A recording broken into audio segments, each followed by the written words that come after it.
कर्मातून लाभ, लाभातून समृद्धी, अशी होईल या वर्षाची समाप्ती. शून्यातून सुरुवात करणाऱ्याला हरण्याची भीती कधीच नसते. ही बाब मेष राशीच्या जातकांनी या महिन्यात प्रामुख्याने लक्षात घ्यायला हवी. तुमची रास ही अग्नितत्वाची असून मंगळदेव राशी स्वामी आहेत. कोणत्याही प्रश्नाला सरळ धडक देणं ही तुमची मूळ वृत्ती आहे. सोबतच तुमच्या पंचम स्थानात सिंह रास येत असल्यामुळे क्रिएटिव्हिटी करणं, नवीन कार्य करणं हा तुमचा स्थायी भाव आहे. त्यानुसार विचार केला असता डिसेंबर महिना तुमच्यासाठी विशेषच म्हणावा लागेल. नमस्कार, मी ॲस्ट्रोगुरू डॉक्टर ज्योती जोशी सर्व ज्योतिषप्रेमी व अभ्यासकांचं मनपूर्वक स्वागत करते. आपण या वर्षातील शेवटच्या महिन्याचं म्हणजेच डिसेंबर 2023 या महिन्याचं राशी भविष्य समजून घेत आहोत. त्यामध्ये आजच्या भागात आपण मेष राशीच्या जातकांसाठी हा महिना कसा राहील यावर सविस्तर चर्चा करणार आहोत. विविध दृष्टिकोनातून या महिन्यातील ग्रहस्थितीचं शास्त्रोक्त विश्लेषण करणार आहोत. सोबतच व्हिडिओच्या शेवटी मी तुम्हाला या महिन्यात करावयाचे विशेष उपाय देखील सांगणार आहे. त्यामुळे व्हिडिओला शेवटपर्यंत बघायला विसरू नका.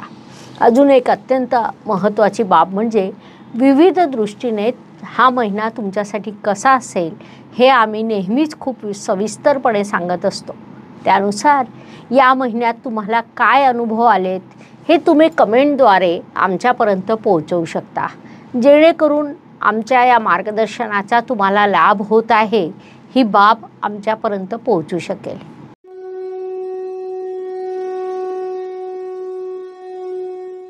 व्यक्तिमत्वाच्या दृष्टीने विचार केला असता गुरुदेव तुमच्या राशीत विराजमान आहेत, जे तुमचे भाग्येश आहे, ज्यामुळे तुमचं व्यक्तिमत्व अत्यंत सकारात्मक झालेलं आहे. मात्र त्याचवेळी राशी स्वामी आणि नवनिर्मितीचा कारक म्हणजे पंचमेश रविदेव हे दोन्ही अष्टम स्थानात असल्यामुळे व्यक्तिमत्वामध्ये संघर्षाची क्षमता वाढलेली आहे. या महिन्यात तुमच्यावर कितीही मोठं संकट आलं, कितीही मोठी समस्या तुमच्यासमोर उभी राहिली तरी तुम्ही शांतपणे बुद्धीचा उपयोग करून त्या समस्येचं समाधान शोधणार आहात. त्या पद्धतीने तुमचं व्यक्तिमत्व या महिन्यात विकसित होणार आहे. म्हणून या काळाचा तुम्ही सदुपयोग करायला हवा. धन, कुटुंब, वाणी या दृष्टीने विचार केला असता मेष राशीसाठी शुक्रदेवांची स्थिती महत्त्वाची ठरते, कारण ते तुमचे धनेश आहेत. शुक्रदेव या महिन्यात तुमच्या सप्तम स्थानात म्हणजे स्वराशीत विराजमान आहे. आता धनेश स्वराशीत असल्यामुळे साहजिकच धनप्राप्तीचे, कुटुंबवृद्धीचे योग, वाणीत शुक्राचा गोडवा येणं असे प्रभाव तुम्हाला प्राप्त होतील. शुक्रदेव हे संततीचे, सुखाचे, प्रतिष्ठेचे कारक म्हणून ओळखले जातात. त्यामुळे या सर्व बाबतीत तुम्हाला अत्यंत सकारात्मक प्रभाव प्राप्त होतील, कारण ते तुमचे द्वितीयेश असून सप्तम स्थानात विराजमान आहेत. महत्त्वाची बाब म्हणजे तेथून त्यांची दृष्टी तुमच्या राशीवर पडत आहे. म्हणून या काळाचा तुम्ही पूर्ण उपयोग करून घ्यावा.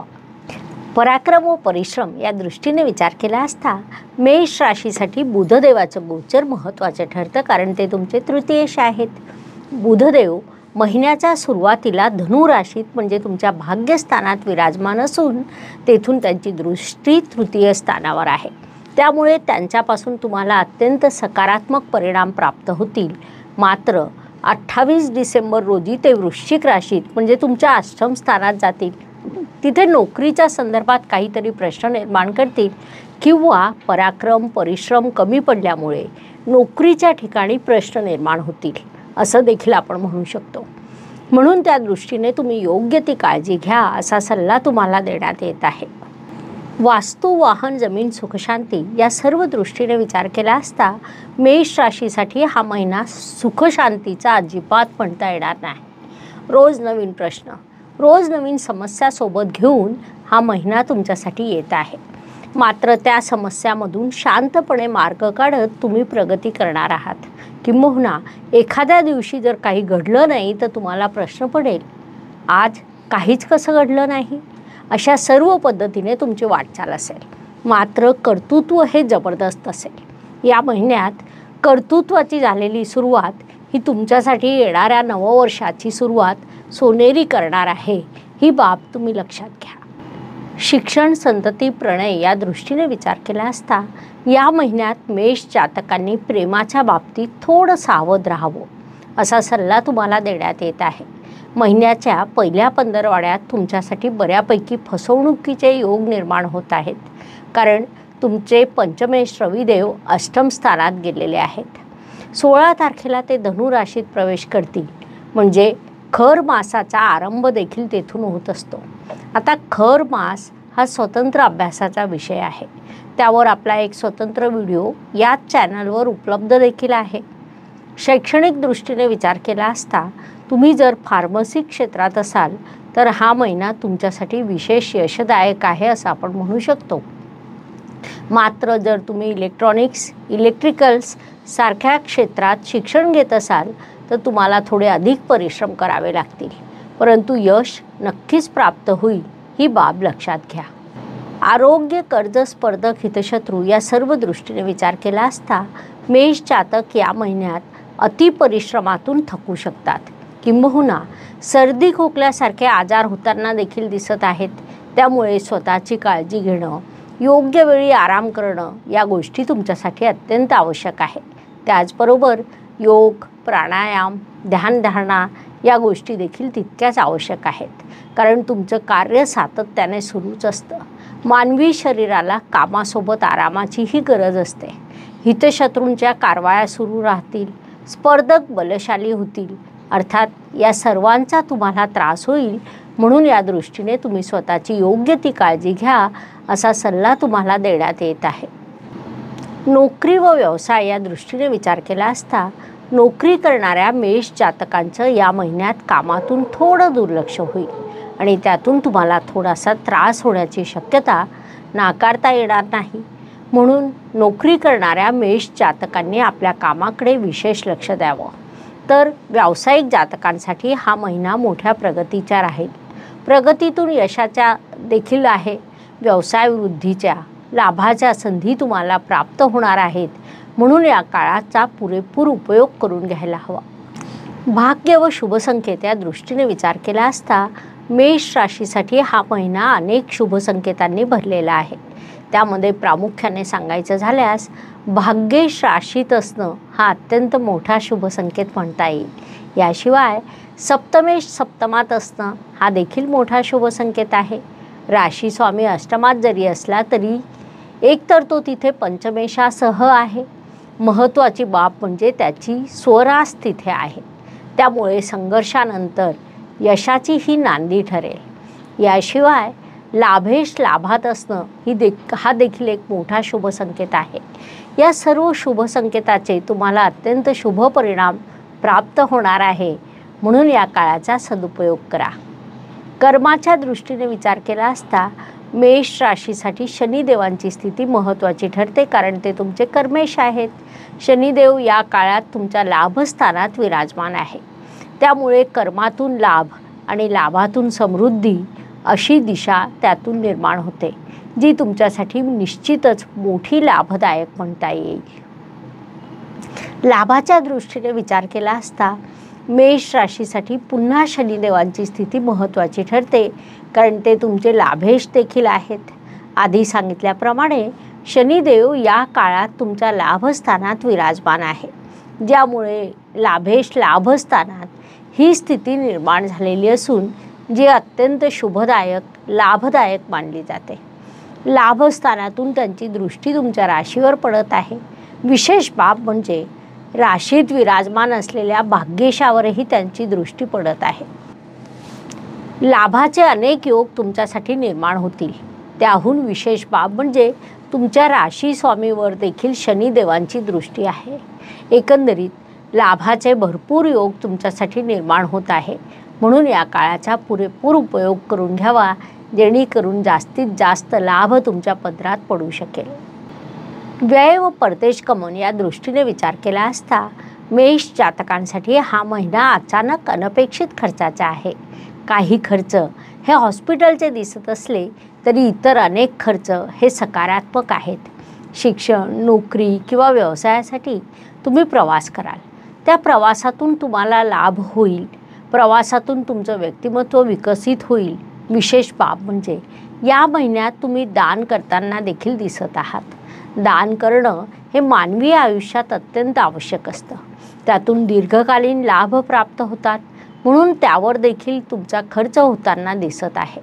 या महिन्यात दान करायला हरकत नाही, कारण जानेवारीपासून तुमच्यासाठी अत्यंत सकारात्मक काळ सुरू होत आहे आणि आता केलेलं दान तुम्हाला दीर्घकाळ लाभ देईल. परदेशातील मेष जातकांसाठी हा काळ प्रगतीचा म्हणता येईल. कदाचित ते या काळात मोठे प्रोजेक्ट मिळवतील, त्यात यशस्वी होतील. परंतु नोकरी करणाऱ्या परदेशातील मेष जातकांनी आपल्या कामात अजिबात दुर्लक्ष करू नये, अशी सूचना त्यांना देण्यात येत आहे. प्रत्येक दिवस प्रत्येकासाठी चांगला जात नाही. आयुष्य हे सुखदुःख आणि चढउतारांनी भरलेलं असतं. त्यानुसार महिन्यातील काही दिवस हे प्रत्येकासाठी अत्यंत शुभ, काही दिवस तणावाचे, संघर्षाचे जातात. आपण त्या काळात कसं वागतो यावरून आपलं यशापयश ठरत असतं. त्या दृष्टीने विचार केला असता या महिन्यात मेष जातकांसाठी 6, 15 आणि 23 हे दिवस शुभ आहेत. म्हणून महत्त्वाची कामं या दिवसांमध्ये पूर्ण करण्याचा तुम्ही प्रयत्न करायला हवा. तसंच 3, 13 आणि 21 हे दिवस तुमच्यासाठी अशुभ आहेत. त्यामुळे संघर्षाचं प्रमाण या दिवसांमध्ये वाढलेलं असेल. म्हणून या दिवसांमध्ये तुम्ही स्वतःची योग्य ती काळजी घ्यायला हवी, जेणेकरून आपलं मानसिक स्वास्थ्य टिकून राहील. उपायांच्या दृष्टीने विचार केला असता ज्योतिषशास्त्रामध्ये खूप छोटे छोटे मात्र मोठा परिणाम करणारे उपाय सांगण्यात आलेले आहेत. अशुभ गोष्टींची अशुभता कमी करण्याचं, शुभ गोष्टींची शुभता वाढवण्याचं सामर्थ्य त्यात असतं. त्यानुसार डिसेंबर महिन्यातील उपायांचा विचार केला असता मेष जातकांसाठी उपाय सुचवण्यात येत आहे की तुम्ही प्रत्येक मंगळवारी मंगळदेवाची विशेष आराधना करावी. गरीब किंवा गरजवंतांना यथाशक्ती मदत करावी. त्यांना भोजन खाऊ घालावं. मंगळवारी हनुमंतांची पूजा करावी. हनुमानाच्या मंदिरामध्ये लाडू, बुंदी किंवा गूळ चणे यांचा भोग चढवावा. सोबतच हनुमान चालीसा, हनुमान अष्टक, बजरंग बाण, हनुमंत स्तवन याचे पाठ करावे. हनुमानाची विधीनुसार आरती करावी. या उपायाचे तुम्हाला अत्यंत शुभ परिणाम प्राप्त होतील. अशा पद्धतीने मेष ते मीन प्रत्येक राशीसाठी डिसेंबर 2023 कसा राहील हे समजून सांगण्यासाठी आम्ही 12 व्हिडिओ तुमच्या या चॅनलवर अपलोड केलेले आहे. व्हिडिओ आवडल्यास लाईक, शेअर, सबस्क्राईब करायला विसरू नका. तसंच कमेंट बॉक्समध्ये हर हर ज्योतिष, घर घर ज्योतिष अवश्य लिहा. धन्यवाद. शुभम भवतु. जय ज्योतिष. नमस्कार. शास्त्राचा अभ्यास करण्यासाठी माझी मराठीतून 11, हिंदीतून 2 अशी पुस्तकं प्रकाशित झाली आहे. विशेष बाब म्हणजे मी स्वतः संशोधित केलेली ज्योती जोशी पद्धती अर्थात जे पद्धती या विषयावर स्वतंत्र ग्रंथ उपलब्ध आहे. त्याचा देखील लाभ घ्यावा. यूट्यूबची कार्यप्रणाली ही मुख्यतः लाईक, शेअर आणि सबस्क्राईबवर चालते.